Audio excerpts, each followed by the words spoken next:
మునుకల పేరు కంఠమున భూరి భుజంగము భూషణంబుగా అనయము భస్మధారణము ఎద్రి నివాసము మీరు విల్లుగా అనువుగ దంతి చర్మమును హస్తములందు కపాల శూలముల్ పడివడి దల్తు శంకర కృపావరు రూపమును ఆశ్రయించెద.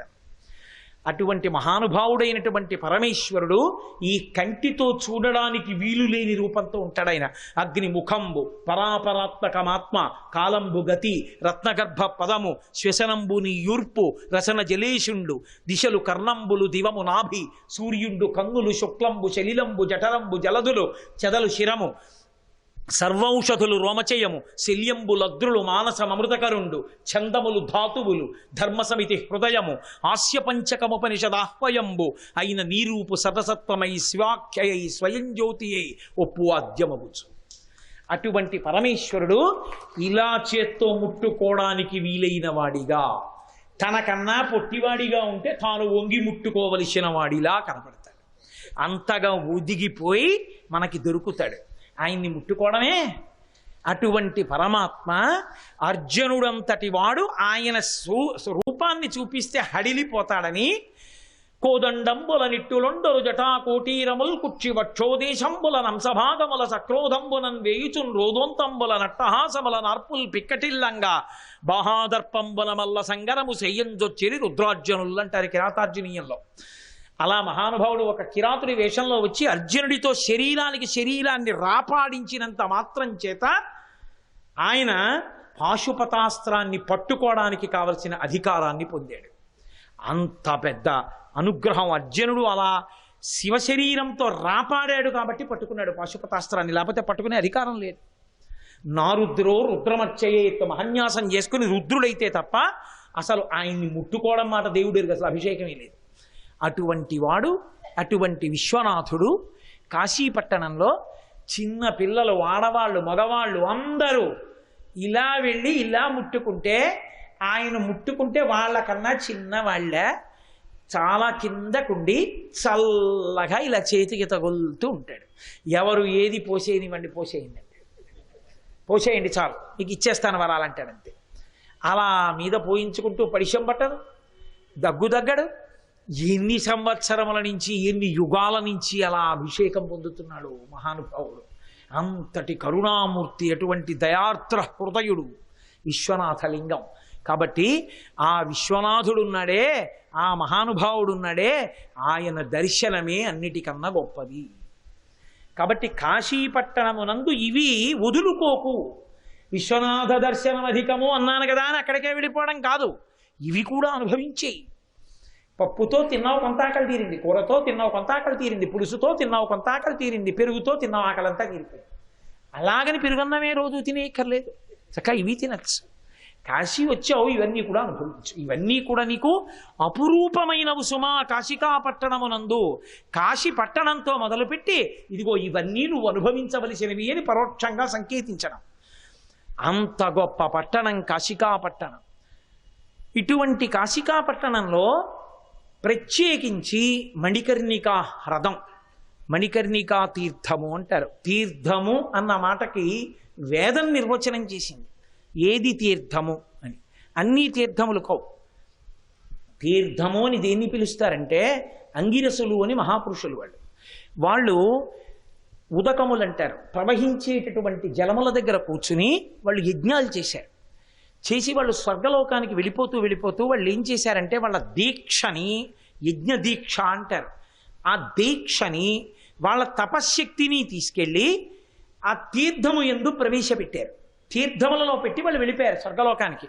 అందుకే తీర్థానికి వెళ్ళి ఎవరైనా స్నానం చేశారనుకోండి, తీర్థస్నానం చేశాడనుకోండి, ఏమవుతుందంటే అటువంటి వాడు అంగిరసలు చేసినటువంటి యజ్ఞంతో సమానమైన యజ్ఞము చేసిన ఫలితం వాడికి వచ్చేస్తుంది. అందుకే తీర్థయాత్ర అంటారు. అంటే స్నానం చేసి వచ్చాడు. అసలు ఎక్కడొచ్చింది ఫలితం? వాడు అక్కడికి వెళ్ళి ఏదో గుళ్ళు గోపురాలు కాదు, స్నానం ముఖ్యం. ఆ స్నానం చేశాడు, తీర్థంలో మునిగొచ్చాడు. ఆ మునిగి రావడంలో పట్టుకుంది వాడి ఒంటికి ఆ శక్తి. ఇప్పుడు వాడు సోమయాజి అయ్యాడు, యజ్ఞం చేసిన ఫలితాన్ని పొందాడు. ఇప్పుడు ఆయన దిగి ఇంటికి వచ్చేస్తుంటే ఆయన ధూళి దర్శనం గొప్పది. ఆయన స్నానం చేసి వచ్చాడా? రైలు దిగేటప్పుడు ఆయన మొహం కడుక్కున్నాడా? కాదు, తీర్థస్నానం చేసిన శరీరం. అందుకని వాడు అవబృధం చేసి వస్తున్న వాడితో సమానం. కాబట్టి ఇప్పుడు ఆయన కనపడగానే ఆయన కాళ్ళు ఎవరు పట్టుకుని నమస్కరిస్తారో వాళ్ళకి కూడా పుణ్యం ఇస్తారు. అందుకే తీర్థయాత్ర చేసి వచ్చిన వాళ్ళ ఇంటికి వెళ్ళి నమస్కారం చేసి, అయ్యా ఒక్కసారి తీర్థయాత్ర విశేషాలు చెప్దురు అని అడుగుతారు. ఇక ఆయన, ఏమండి మేము కాశీపట్టణంలో రోజు 4 ఐటమ్స్ చేసుకు తిన్నామనకూడదు. కాశీపట్టణంలో మణికర్ణికా స్నానం చేశాం, కాశీపట్టణంలో విశ్వనాథ దర్శనం చేశాం, తెల్లవారుజామున గంగా స్నానం చేసి గంగని ప్రార్థన చేశాం అని చెప్తున్నాడు అనుకోండి. అత్యంత శ్రద్ధాళువై విన్నవాడు ఎవరుంటాడో వాడికి కూడా అందులో 4వ వంతు ఎడుతుంది. అంటే మీకు తగ్గిపోయి అనుకోకండి, ఇది మీకుండి. కాబట్టి ఎవరన్నా వస్తే 4వ వంతు వెళ్ళిపోతుంది అన్నాడు, ముగ్గురికి చెప్తే 3-4 మనకు అంతా పోతుంది, ఎందుకు వచ్చిన గొడవ, ఇక మీలేదో పావు వంతు అది కూడా గబుక్కుని ఎక్కడో పొరపాటున చెప్పేస్తారేమో. ఇంకా ఒకవేళ ఎవరైనా ఇంటికి వచ్చి ఎక్కడికి వెళ్ళి వచ్చారంటే భార్య వంటింటి వచ్చి అనకండి, అలా చెప్పాలి. మీదేం పోదు, అదనంగా ఇస్తాడు ఈశ్వరుడు. కాబట్టి తీర్థయాత్రకి వెళ్ళిన వాళ్ళ దగ్గరికి వెళ్ళి వింటారు, తీర్థయాత్రకి వెళ్ళొచ్చిన వాడి పాదములకు నమస్కరిస్తారు. మిగిలిన చోట్ల ఉన్న తీర్థముల యందు అంగిరసుల యొక్క తపస్సు దీక్ష ప్రవేశపెట్టబడ్డాయి. కానీ కాశికాపట్టణమునందు గంగానది ఒడ్డున ఉన్నటువంటి మణికర్ణికా తీర్థము ఆవిర్భావమే చాలా చాలా గొప్పది. ఎందుకంటే ఇక్కడ మీరు చూశారుగా, అసలు కాశీపట్టణం అంత విచిత్రంగా ఉండడానికి కారణం అదే.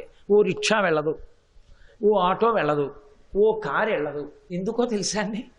ముందు వచ్చింది ఆయన ఒకడే ఈ పట్టణంలో, ఇది నాకు చాలా నచ్చిందని ఆయన ఉన్నాడు. ఆయన ఉన్నాడని పిల్లలందరూ చేరిపోయారు.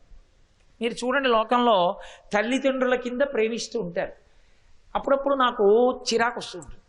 ఎంతో బలైపోయి ఉంటాను, తెల్లవారి నిద్ర లేచిలా పూజ చేసుకురావడం పాపం, కాలింగ్ బెల్ కొడతారు. రాత్రి 10 వస్తూనే ఉంటారు, పలహారం చేయడానికి ఉండదు. ఈ ప్రవచనాలు చేయడం కాదు కానీ ప్రారంధం పలహారం చేయడానికి కూడా ఉండట్లేదు అనుకుంటాను. అనుకుని మళ్ళీ అనుకుంటాను, ఆ వచ్చిన వాడు పుట్టినరోజునో పెళ్లి రోజునో వస్తాడు, ఇప్పుడు దొరుకుతాడని రాత్రి 10ంటికి వస్తాడు. నా మీద ఎంత ప్రేమతో వస్తున్నారు, నా యందు తల్లిదండ్రుల్ని చూస్తారు. వాళ్ళ తల్లిదండ్రులు లేకపోతే నాలో తల్లిదండ్రుల్ని చూస్తారు. అసలు నా దగ్గరికి వచ్చి కూర్చున్నప్పుడు, నాతో మాట్లాడుతున్నప్పుడు వాళ్ళ భక్తి చేత, నేను అంత అధికుణ్ణని నేను చెప్పట్లేదు, వాళ్ళ ప్రేమ చేత వాళ్ళు నాలో ఒక తండ్రిని చూసుకుంటారు, ఓ తల్లిని చూసుకుంటారు. నేను మాట అంటే మురిసిపోతారు, నేను ఆశీర్వచనం చేస్తే పొంగిపోతారు. వాళ్ళ అమ్మా నాన్నయే వాళ్ళని గౌగులించుకున్నంత సంతోషపడిపోతారు. పోన్లే, వాళ్ళకి తృప్తి కలగడానికి 4 మాటలు మాట్లాడడం కన్నా ఇంకా నా జన్మకి సాఫల్యం ఏమి ఉంటుందని మళ్ళీ ఓపిక చేసుకుంటూ ఉంటాను.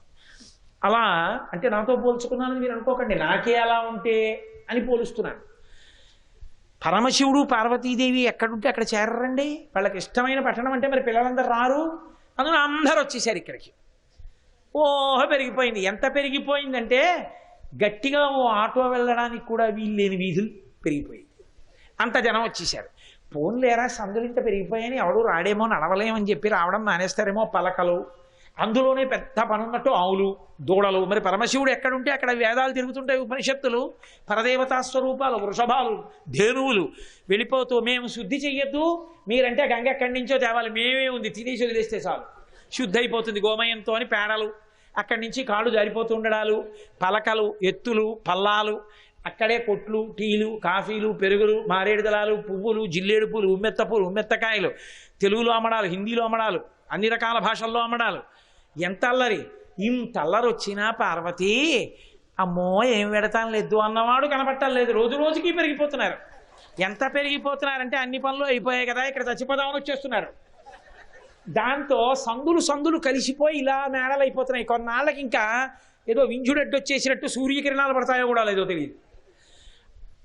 విశ్వనాథుడి దేవాలయం దగ్గర తప్ప రోడ్డు మీద ఎక్కడా పోలీసులు ఉండరు, ఎక్కడా ట్రాఫిక్ సిగ్నల్ ఉండదు.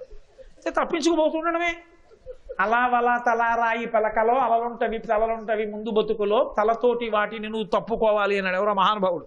అలా మనమే తప్పుకు వెళ్ళిపోతుండాలి అంతే. కాశీలో సంసారంలో చిక్కులు తప్పి మోక్షానికి వెళ్ళడం ఇలాగే ఉంటుంది అనుకుని. అటువంటి కాశీపట్టణంలో అంత పెరిగిపోతోంది. అంత జనం వచ్చేవాళ్ళు, నీళ్లు పోసేసేవాళ్ళు, స్నానాలు చేసేసేవాళ్ళు, విభూతులు పెట్టేసుకునేవాళ్ళు, డమరకలు కొట్టేసేవాళ్ళు, సాయంకాలం అయ్యేటప్పటికి దీపాలు. ఓహో కాశీపట్టణం రోడ్ రూట్లో ఎప్పుడు నేను వచ్చినా నాకు అనుభవం. ఖచ్చితంగా ముందెళ్ళే వ్యాన్ మీద ఏదో చాప చొట్టు ఉంటుంది, అందులోంచి కాళ్ళు బయటకు ఉంటాయి. ఎక్కడ చచ్చిపోయినా ఇక్కడికే తీసుకొస్తుంటారు కాల్చడానికి. కాబట్టి ఎన్నో ప్రేతాలు ఇక్కడ చచ్చిపోవాలని కోరిక. చూసావా పార్వతీ పాపం వాళ్ళు ఎంత ప్రేమగా వస్తున్నారో. ఏదో 10 మందితో మొదలైందో కాశీ ఇవాళ ఎంత పెరిగిపోయిందో. కాశీ పెరిగిపోలేదు, మన ఇల్లు పెరిగిపోయింది. నేనా కూర తిండి, పులుసు తిండి, పిల్లలు ఇంతమంది వచ్చారు కదా, అన్నం పెట్టాలి కదా, నేను అన్నపూర్ణని కదా, వీళ్ళు అలా జపం చేసుకుంటూ కూర్చుంటే ఎలాగా అంటావేమో. నాకు ఎప్పుడు అది అలవాటు, అలా నాలోనే రమిస్తూ ఉంటాను. కాబట్టి నువ్వు పిల్లలకి అది పెట్టండి ఇది పెట్టండి, లేకపోతే పిల్లలు మీకు ఇది తెచ్చారు చూడండి అంటే నేను అంతర్ముఖుడని చూస్తాను. కానీ పైకి చూస్తూ ఈ అల్లరంతా నాకు పడే విషయం కాదు. అందుకని కొంచెం ఉత్సాహంగా చూసేవాడు కావాలి. కాబట్టి నిండు మనంబుతో ధరణీధర కన్యయు తాను కాశికాయుండి కుటుంబ భారము మహోన్నతి పొందట చూచి విశ్వనాథుడు ఒకనాడు ఆ మహానుభావుడు ధరణీధర కన్యతోడ ఇట్లని భారకుడు దక్షుడు హితుండు కావలదామన ఇంత ఇంటికి. చూశావా పార్వతి ఎలా పెరిగిపోయిందో మన ఇల్లు. ధరణీధర కన్యయు తాను నిండు మనంబుతో కాశిగాయుండి. కాశీగా వాళ్ళే ఉన్నారు, పార్వతీ పరమేశ్వరులే. ఎందుకంటే శివుడు ఇక్కడ ఒక మాట చెప్పాడు, నా ఆజ్ఞ తప్ప ఎవరి ఆజ్ఞ చల్లదన్నాడు. కాబట్టి రికమెండేషన్లు కుదరవని ఉద్దేశం. అటువంటి క్షేత్రంలో ఇంతమంది పిల్లలు పెరిగిపోయారు. నిండు మనంబుతో ధరణీధర కన్యయు తాను కాశిగా నుండి కుటుంబ భారము మహోన్నతి పొందుట చూచి. బాగా పెరిగిపోతోంది కుటుంబం. అయిందంటే పిల్లలందరూ రోజు రోజుకి ఎక్కువైపోతున్నారు. మరి వీళ్ళందరినీ ఎలా పోషించడం? వీళ్ళందరికీ పాపం సదుపాయం చూడొద్దు, వీళ్ళందరికీ అన్నం పానం దొరకద్దు. ప్రవచనం చేస్తాననేవాడికి ఓ పెద్ద మంటపం కావాలి, ఏదో హోమం చేస్తాననే వాళ్ళకి దానికి తగిన మంటపం కావాలి, లేదు ఇక్కడికి వచ్చి ఏదో జపం చేసుకుంటానన్న వాడికి ఏకాంతం ఉండే గది కావాలి. ఒకడు పెద్ద అట్టహాసంగా ఢమరకలు మోగించుకుంటూ విభూతి రాసుకొని జై జయశంకర హర హరశంకర అని తిరుగుతుంటారు, వాళ్ళకి ఏదో కావాలి. ఇన్ని చూడద్దు. మరి ఇవన్నీ చూడటానికి ఒక దక్షుడు కావాలి మనకి. దక్షుడంటే సమర్థుడు కావాలి, హితుండు మనయందు భక్తి కలిగిన వాడు కావాలి. దక్షుడు హితుండు అటువంటి వాడు కావలదామన ఇంత ఇంటికి. మన ఇంత ఇల్లు ఎంత మంచి మాట పడిందో చూడండి. చూడండి ఏమిటా బాబో, ఏదో మొదట్లో అంటే 4 గదులు కట్టుకున్నాం కానీ ఇప్పుడు ఇంత ఇల్లు, కనీసం ఓ 4గురైనా ఉండద్దు, పని మనుషులు ఇంకా 2 ఉంటే ఏం సరిపోతుంది అంటాడు. అలా కావలదామన ఇంత ఇంటికి, ఇంత ఇంటికి ఒక రక్షకుడు కావద్దు అన్నాడు. అంటే ఆవిడంది అవును ఉండాలి అంటే ఆయన ఓరకంట చూశాడు అమ్మవారి. ఓరకంట చూశాడంటే అనురాగంతో చూశాడు. ఆవిడ పరమ అనురాగంతో ఇలా చూసింది. కామిని చూచు చూపులకు కాక కలింగి శివుండు పాంధుడయ్యి అంటారు పోతన గారు. అలా ఆయన వంక ఆవిడ వంక అనురాగపూరితంగా చూసుకున్నారు. వాళ్ళిద్దరి చూపులలోంచి కలువల వంటి కన్నులు కలిగినటువంటి వాడు, నల్లని దేహకాంతి కలిగిన వాడు, శంఖచక్ర గదా పద్మములను పట్టుకున్నవాడు, పీతాంబరం కట్టుకున్నవాడు, విష్ణువాంశ సంభూతుడైన శ్రీహరి జన్మించారు ఆ ఇద్దరి చూపులలోంచి. అది ఎంత దివ్యమైన పోతన గారు అంటారు భాగవతంలో, జలధర దేహు నాజాను చతుర్బాహు సరసీరుహక్షు విశాలవక్షు జారు గదా శంఖ చక్ర పద్మ విలాసు కంఠ కౌస్తుభమణి కంతిభాను కమనీయ కటిసూత్ర కంకణ కేయూర శ్రీవత్సలాంఛనంచిత విహారు మరుకుండల ప్రభాయుత కుంతలలలాటు వైఢూర్య మణిగణ వర కిరీటు బాలు పూర్ణేందు రుచిజాలు భక్త లోకపాలు సుగుణాలవాలు కృపావిశాలు చూచి తిలకించి పులకించి చోద్యమంది ఉబ్బి చెలరేగి వసుదేవుడు ఉత్సహించే అంటారు. అలా శంఖచక్ర గదా పద్మములను పట్టుకున్నవాడై పచ్చటి పీతాంబరంతో మహానుభావుడైనటువంటి శ్రీ మహావిష్ణువు శ్రీహరిగా ఆవిర్భవించారు. తల్లిదండ్రులారా నా కర్తవ్యం ఏమిటి అని అడిగాడు. అడిగితే పరమశివుడు అన్నాడు, నాయన ఈ కుటుంబ భారాన్ని వహించు, నిర్వహణ నువ్వు చెయ్యి. తప్పకుండా నాన్నగారండి అలాగే చేస్తానన్నాడు. అప్పటి నుంచి కాశికాపట్టణ నిర్వహణ శ్రీ మహావిష్ణువు. ఇప్పుడు ఆయన ఏం చేశాడంటే మళ్ళీ ఒకసారి తల్లిదండ్రుల్ని సాకారంగా చూడాలనిపించి, మళ్ళీ పార్వతీ పరమేశ్వరులను ఒక్కసారి చూడాలంటే ఎలా అని తన ఆనందం కొద్దీ గంగానది ఒడ్డున ఎంతో సంతోషంతో తన సుదర్శన చక్రాన్ని తీసుకుని దాన్నే పారగా ఉపయోగించి ఒంగుని ఆ చక్రంతో భూమిని తవ్వడం మొదలుపెట్టాడు.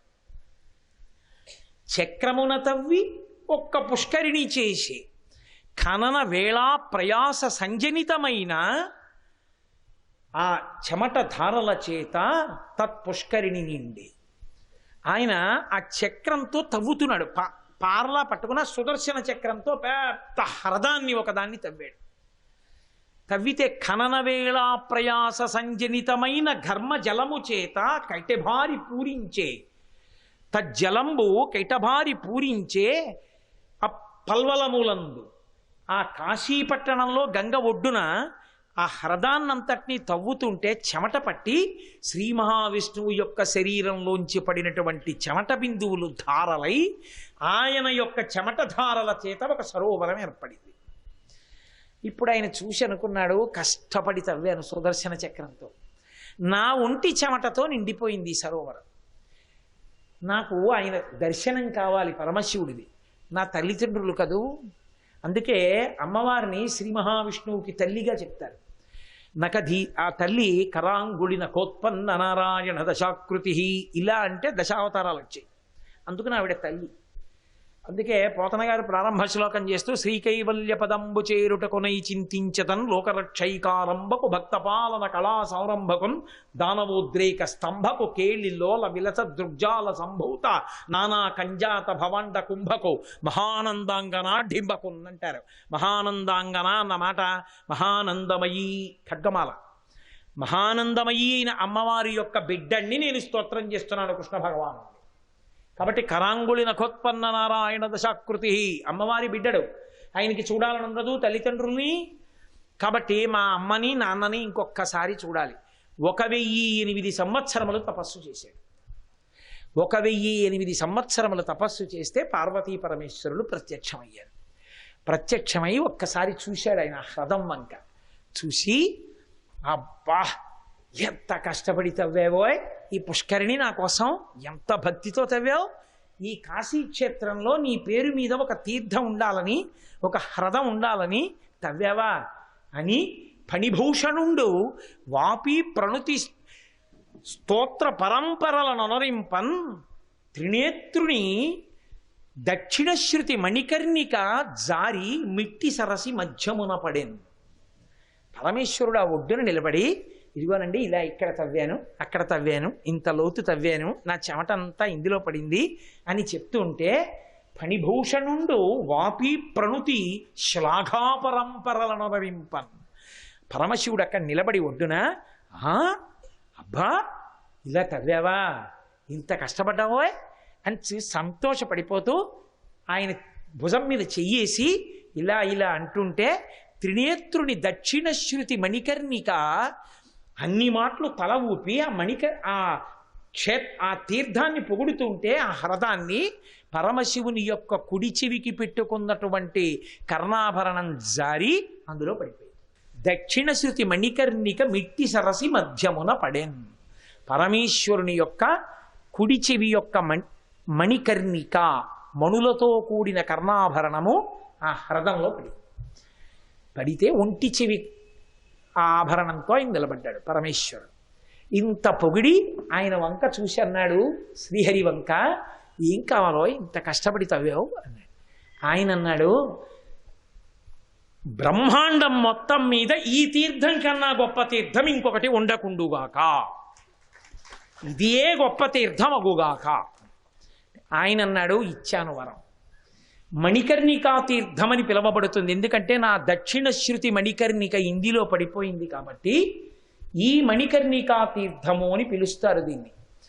ఈ తీర్థం యొక్క గొప్పతనం ఇంత అంత అని చెప్పడం ఇక సాధ్యము కాదు. ఈ బ్రహ్మాండం మొత్తం మీద ఇంతకన్నా గొప్ప తీర్థము వేరొకటి ఉండదు. అందుకేట దేవేంద్రుడికి 1000 కళ్ళు ఎందుకు వచ్చాయో తెలుసా అసలు?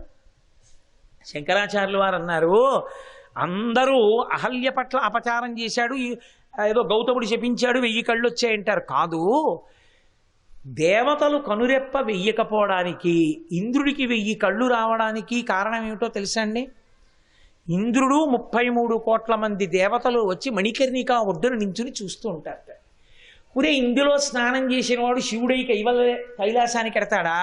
విష్ణువై వైకుంఠానికి ఎడతాడా చూద్దామని నించుంటారట. నించుని అంటుంటారట. అంటే అక్కడ స్నానం చేసిన వాడు శివుడు అయిపోయి కైలాసానికి వెళ్ళిపోతుంటాడు. విష్ణువు అయిపోయి అంటే సాకారమును పొంది వైకుంఠానికి వెళ్ళిపోతుంటారు.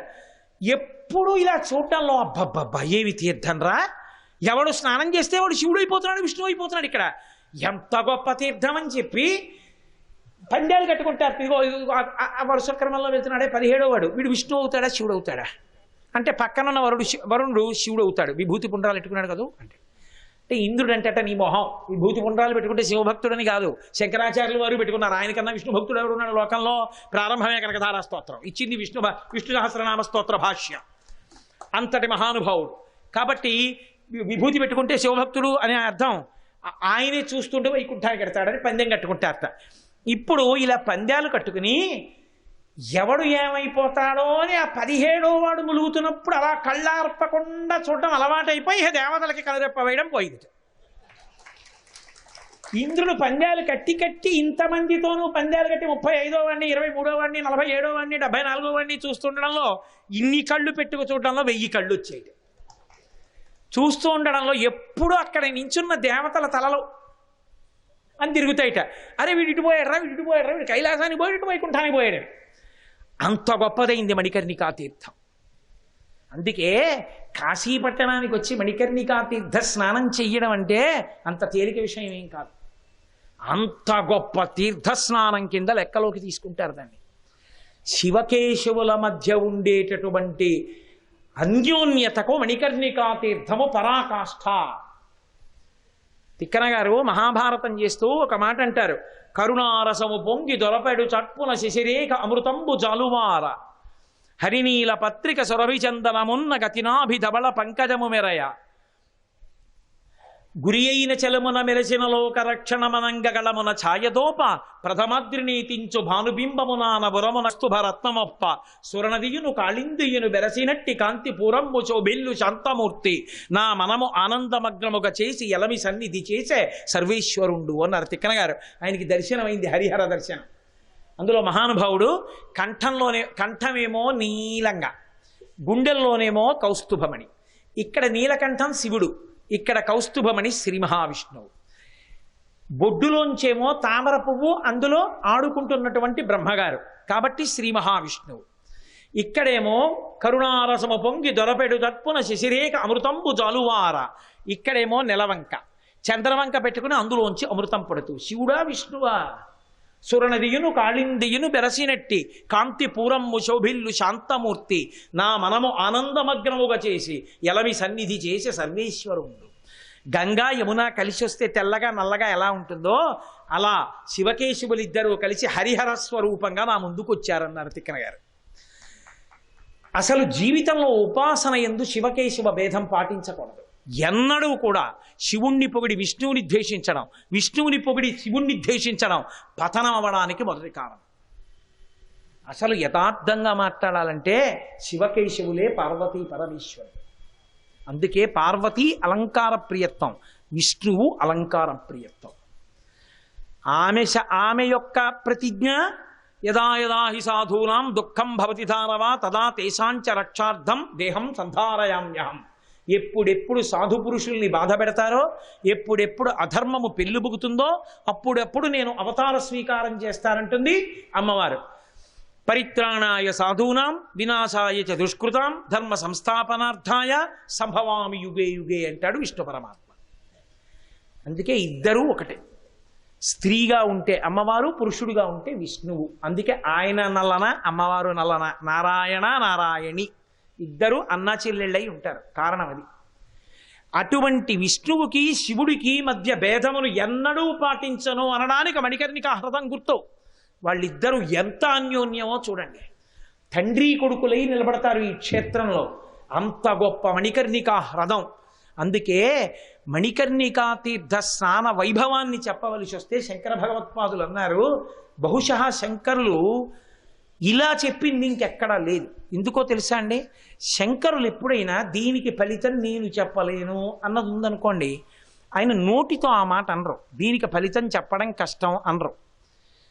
ఫలితం చెప్పడం కష్టం అన్న అర్థం వచ్చే సన్నివేశం చెప్పి వదిలేస్తారు. సౌందర్యలహరిలో చేశారు అలాంటి ప్రయోగం. రణీజిత్వా దైత్యానపహృత శిరస్త్రై కవచభి నివృత్యై చండాంశస్త్రిపురహర నిర్మాల్య విముఖై విశాఖేంద్రోపేంద్రో శశి విశిద కర్పూల శకలా విలీయంతే మాతస్తవ వదన తాంబూల కబళా. సుబ్రహ్మణ్యుడు, ఇంద్రుడు, ఉపేంద్రుడు అంటే విష్ణువు ముగ్గురు వచ్చి అమ్మవారి దగ్గర తాంబూల చర్వణం చేస్తున్న అమ్మవారి నోటిలో ఉన్నటువంటి తాంబూలపు పిడచ తిన్నారు. దానివల్ల ముగ్గురు ఏమయ్యారు చెప్పలేదు శంకరాచార్య. విష్ణువు యొక్క వైభవం చెప్పడం ఎవరికి తరం? ధరణీ సభ కాగజకరావు లేఖిని సభ బనరాయ్ సాత సమందికి మసికరావు హరికణలు కానజాయ్ అంటాడు కబీర్దాసు.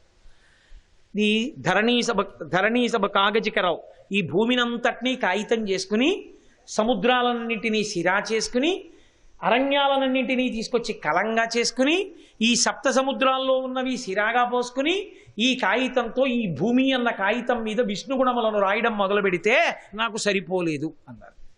అంతటి మహానుభావుడు శ్రీ మహావిష్ణువు. దేవసైన్యాధిపతి సుబ్రహ్మణ్యుడు మహానుభావుడు. అమ్మని పునికి పుచ్చుకున్నాడు. అందుకే మంత్రం కూడా అంతే, శరవణ భవ. మహానుభావుడు సుబ్రహ్మణ్యుడు అటువంటి వాడు. ఇక ఇంద్రుడో ఎన్ని భోగాలు అనుభవిస్తూ ఉంటాడో. వేదమునందు ఇంద్రుడు వేరు. రుద్రాధ్యాయంలో ఇంద్రశబ్దం వాడతారు. అసలు మీరు జాగ్రత్తగా పరిశీలిస్తే శ్రీరామాయణంలో విష్ణువు అన్న పేరు మీకు కనపడదు. ఎక్కువగా ఎవరు కనపడతారో తెలుసా అండి? ఇంద్ర ఇంద్ర ఇంద్ర ఇంద్ర, ఎప్పుడు ఇంద్రుడే. వాల్మీకి రామాయణం అంతా. కారణం ఏమిటో తెలుసా? పరబ్రహ్మస్వరూపంగా చెప్తారు ఇంద్రుడిని. వేదమునందు ఇంద్రుడు వేరు, పురాణమునందు ఇంద్రుడు వేరు.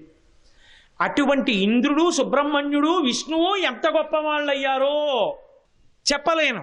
కారణం మాత్రం అమ్మవారి తాంబూలపు పిడచ తినడం. శ్రీ ఉమామహేశ్వర పరబ్రహ్మార్పణమస్తు.